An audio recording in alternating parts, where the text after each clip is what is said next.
So as we were discussing topic है हमारा interpersonal behaviour. तो बिजनेस कम्युनिकेशन में पहला टॉपिक है interpersonal behaviour. Now interpersonal behaviour के बारे में जैसे मैं बता रही थी कि इतना इम्पोर्टेंट क्यों है इंटरपर्सनल बिहेवियर, एक बार फिर से बता दूँ। ये मैं हूँ, मेरे अपने तक है, मैं अपने बारे में कुछ सोच रही हूँ अबाउट आवर सेल्फ, मेरे अपना डिसिप्लिन, मेरी अपनी पढ़ाई लिखाई, मैं अपने बारे में सोच रही हूँ, अपने से कम्युनिकेट कर रही हूँ। I am not communicating with anyone else. ये क्या हो गया, ये मेरी पर्सनल लाइफ है। I am confined to my personal boundary, अपने अंदर तक हूँ। But is this possible? मैं समाज में रह सकती हूँ ऐसे? ऑफिस में काम कर सकती हूँ ऐसे? नहीं हो सकता। अभी आएगी रियांसी, अभी आएगी परी, कोई ना कोई आके मेरे से कम्युनिकेट करेगा, मम्मा ये दो, ऑफिस में तुम्हारा मैनेजर आएगा, प्रीति ये कर दो, एंड सीईओ आएगा, तुम्हारे सबऑर्डिनेट आएंगे। तो every time we are interacting with so many people. तो ये जो मेरा कम्युनिकेशन पैटर्न है कंटिन्यूअस है थ्रू आउट द डे। अगर आप देखो हर समय किसी न किसी के संग हम कम्युनिकेट कर रहे हैं। तो जैसे ये मेरे से बाहर चला गया, ये पर्सनल रेंज से बाहर चला गया, तो क्या हो गया? It becomes interpersonal. क्लियर है? इतनी बार समझा चुके, अब तो क्लियर हो ही गया होगा। तो ये इंटरपर्सनल बिहेवियर तो समझ में आ ही रहा है कि एक ह्यूमन बीइंग अकेले सरवाइव नहीं कर सकता। He will be in constant interaction with so many people around him. So it's very clear that interpersonal behaviour is very important in case of, मतलब see it's very important in case of your life, personal life और professional life. We are studying what? We are studying business communication.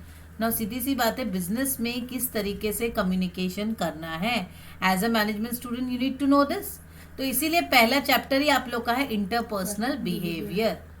क्यों समझना है? क्योंकि ये आदमी हो सकता है अकेले बहुत कॉम्पिटेंट है, अकेले ना बहुत बहुत अच्छे से बहुत तीर मार रहा है, टारगेट्स अचीव कर रहा है बहुत अच्छे से, बट जैसे ही उसको किसी और के संग मिलके टीम में काम करना है, या जैसे देखो आप बहुत सारी चीज़ें ऑब्जर्व कर सकते हो। जब आप इंटरपर्सनल बिहेवियर को समझोगे ना, एक ग्रुप को, तो यू विल अंडरस्टैंड कि ग्रुप्स कैसे फॉर्म हो रहे हैं, इसमें ये जो डिफरेंट इंडिविजुअल्स है वो कैसा है, सब आपस में कैसा इन लोग का रिलेशन है। देखो हो सकता है ये अकेला बहुत अच्छा आदमी है, पर जब ये इसके संग मिलता है, होता है ना बच्चे स्कूल में, ये खुद बहुत अच्छा स्टूडेंट है, वेरी गुड स्टूडेंट, बट जैसे ये बदमाश बच्चा से मिला, ये भी बदमाश हो गया। It is possible. हो सकता है इसके संग इसका रिलेशन बहुत अच्छा है, इसके संग इसका रिलेशन अच्छा नहीं है, फिर इसके संग अगेन इसका रिलेशन ओके है, एवरेज है। तो ये जो different type of relationship people have with different members of the group, this is also important in interpersonal behaviour. इसको भी हम समझ सकते हैं। तो बिजनेस कम्युनिकेशन में अल्टीमेटली हमारा काम क्या है? ओवरऑल ऑर्गेनाइजेशन के गोल को अचीव करना। This is our main target, organisation goal को अचीव करना। ये तभी पॉसिबल है जब हर कोई का कंट्रीब्यूशन पहुंचे। तुम इधर से कंट्रीब्यूट कर रहे हो, मैं इधर से कर रही हूँ, हम लोग we all are reaching towards a common organisational goal. सबको को एक ही रास्ते जाना है। Ultimately we all will reach towards the organisation goal. तुम इधर से कंट्रीब्यूट कर रहे हो, मैं इधर से कर रही हूँ, वो इधर से कर रहा है, but all contribution are coming together in synergy और in a synchronizing pattern in the same single destination. Destination is all the way same. सबको को एक ही जगह पर पहुंचना है। तो तुम बोलोगे मैं तो ये टारगेट अचीव करूंगी, मैं बोलूंगी इधर अचीव करूंगी, तो नहीं होगा।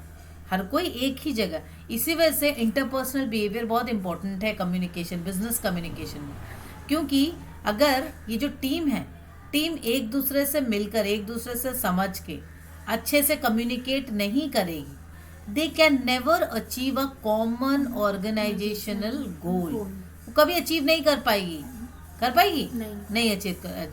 इन order to achieve a common organisational goal, everyone must think in a proper manner.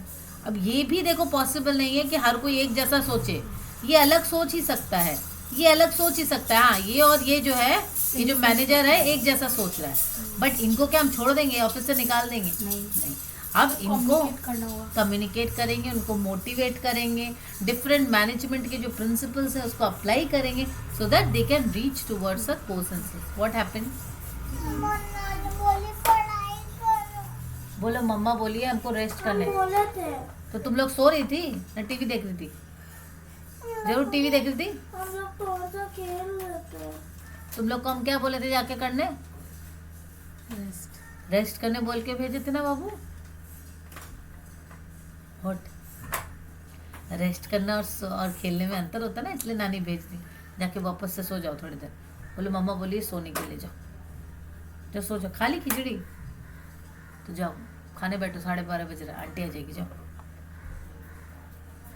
Let's come back from the khichdi to our class, वापस आ जाओ। तो यहाँ पर क्या है, अल्टीमेटली हर कोई को एक जैसा संग में लेकर चलना। देखो यहाँ पर ही कम्युनिकेशन पैटर्न देखो, मैंने क्या बोला इन लोगों को, रेस्ट करने, इन लोगों ने क्या किया जाकर खेल। तो अल्टीमेटली फिर से घूम फिर के आना है, अपने गोल पे अचीव करना है ना। तो यही है interpersonal behaviour. You need to constant interact with so many people and get the work done. Management is all about getting the work done. Management का मतलब ही है you need to get the things done from the other people. सीधी सी बात है। तो in order to get the things done from other people, interpersonal behaviour plays a top most role. सबसे इंपॉर्टेंट रोल ये इंटरपर्सनल बिहेवियर का है। If you understand people's behaviour, if you understand how well they are communicating, कहाँ पे कोई lacking है, किसके अंदर क्या चल रहा है, किसके दिमाग में। देखो कभी कभी कोई अच्छा स्टूडेंट भी फेल हो जाता है, तो वो कुछ ना कुछ डिप्रेशन है या कुछ ना कुछ कारण है, उसको भी आइडेंटिफाई करना पड़ता है। Same way here also as an employ आपको आइडेंटिफाई करना पड़ेगा तो Yes, ma'am. ये हो गया। अब इसमें इंटरपर्सनल बिहेवियर में आप लोगों का फर्स्ट टॉपिक जो दिया गया है, this is analysis of self awareness. दिखाते हैं, हाँ मैं निकाल के नहीं रखा, चलो कोई नहीं। फर्स्ट टॉपिक है analysis of self awareness. Yes, इसका मतलब क्या है, नाम से तो कुछ समझ में आ रहा है। सेल्फ अवेयरनेस के बारे में, सेल्फ खुद के बारे में अवेयर होना। हाँ, कितना सेल्फ के बारे में खुद कितना अवेयर हो, खुद के बारे में अवेयर होना बहुत इजी है ना। खुद के बारे में जानना, खुद के बारे में जानना तो बहुत इजी है ना, नहीं टफेस्ट पार्ट। और लोग जान भी ले तो उसके ऊपर काम नहीं करते।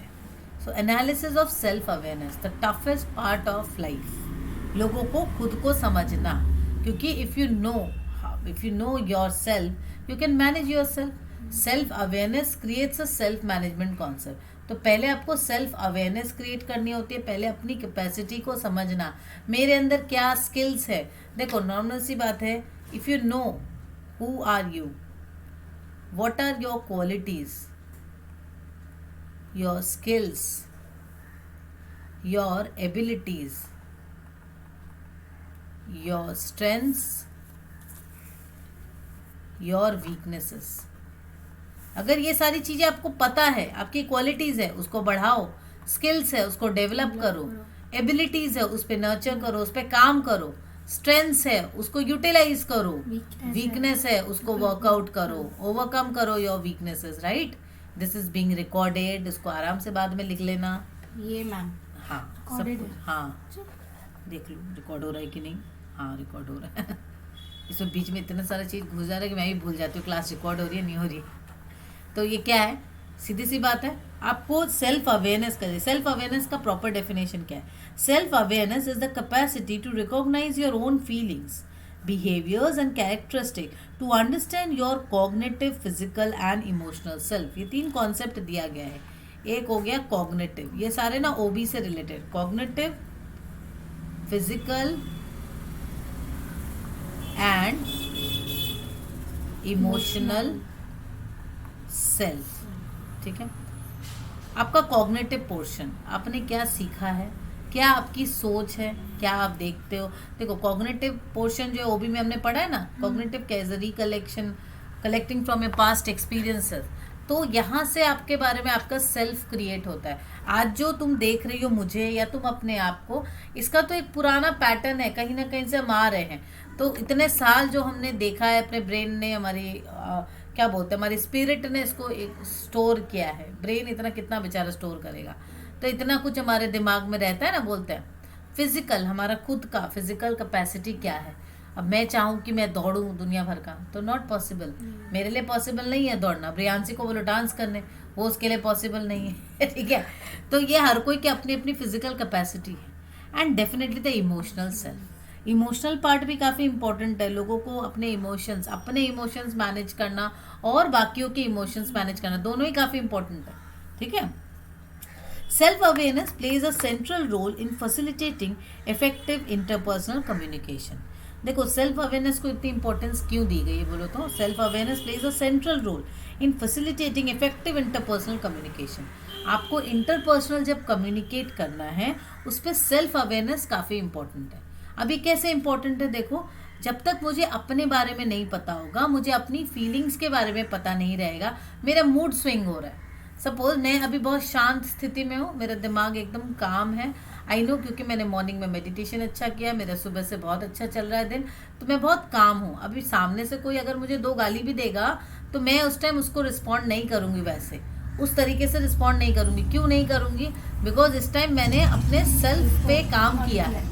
कभी कभी क्या होता है, हम अपने सेल्फ जो है उस पर काम नहीं करते, सेल्फ अवेयरनेस नहीं होती। अभी मैं हो सकता है स्ट्रेस, मैंने कोई एक जन है जो स्ट्रेस्ड है, उसको ये बात पता ही नहीं है कि वो स्ट्रेस्ड है, may be he is packed up with lots of work, but उसको वो ले रहा है कि यही तो मेरी लाइफस्टाइल है।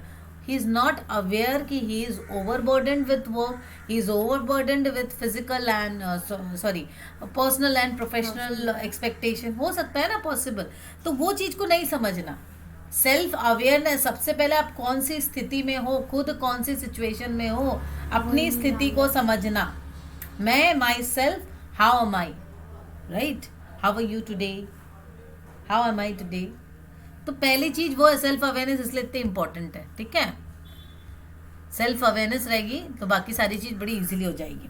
Self, it is defined as the process that allows a healthy communication that is free of assumption and judgment. So whenever you are aware of yourself, मुझे पता है मैं आज कौन सी सिचुएशन में हूँ।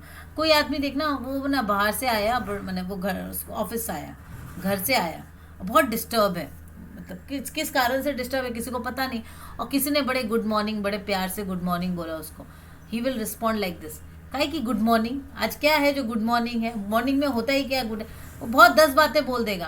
अब ये जिसने बेचारा गुड मॉर्निंग बोला वो क्या सोच रहे हैं, क्या हुआ ऐसा, इसने तो ऐसा तो कुछ किया नहीं, ये मिस्टर एक्स ये तो गुड बोल रहा है, गुड मॉर्निंग, सिंपल इतना ही सा बोला।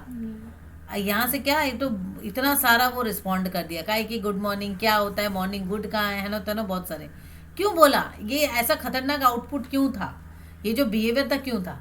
सेल्फ अवेयर ही नहीं है कि उसके माइंड में क्या चल रहा है। उसके इनपुट्स जो है ना, बहुत सारे खतरनाक कुछ इनपुट्स हैं, वो at the back of the mind चल रहा है, and he might not be aware of himself. इसलिए मेडिटेशन जो बोलते हैं, क्यों करने बोलते हैं, सेल्फ अवेयरनेस का पहला स्टेज है, because until you know about yourself you cannot do anything else.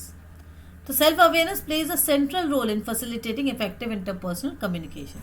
It is defined as the process that allows healthy communication that is free of assumption and judgment. Clear है?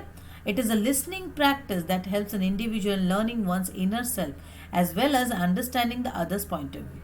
ये एक listening practice है। आप अपने आप को समझ रहे हो, अंदर क्या चल रहा है उसको समझने की ज़रूरत है, right, which will create a free, assumption free, कोई जजमेंट नहीं, कोई assumptions नहीं, fine. There are various tools and models available to analyse self awareness. अब सेल्फ अवेयरनेस को करने के लिए एक टूल है जिसको हम बोलते हैं जोहारी विंडो, जो कि हम लोग जोहारी विंडो, यस, ये हम लोग करेंगे।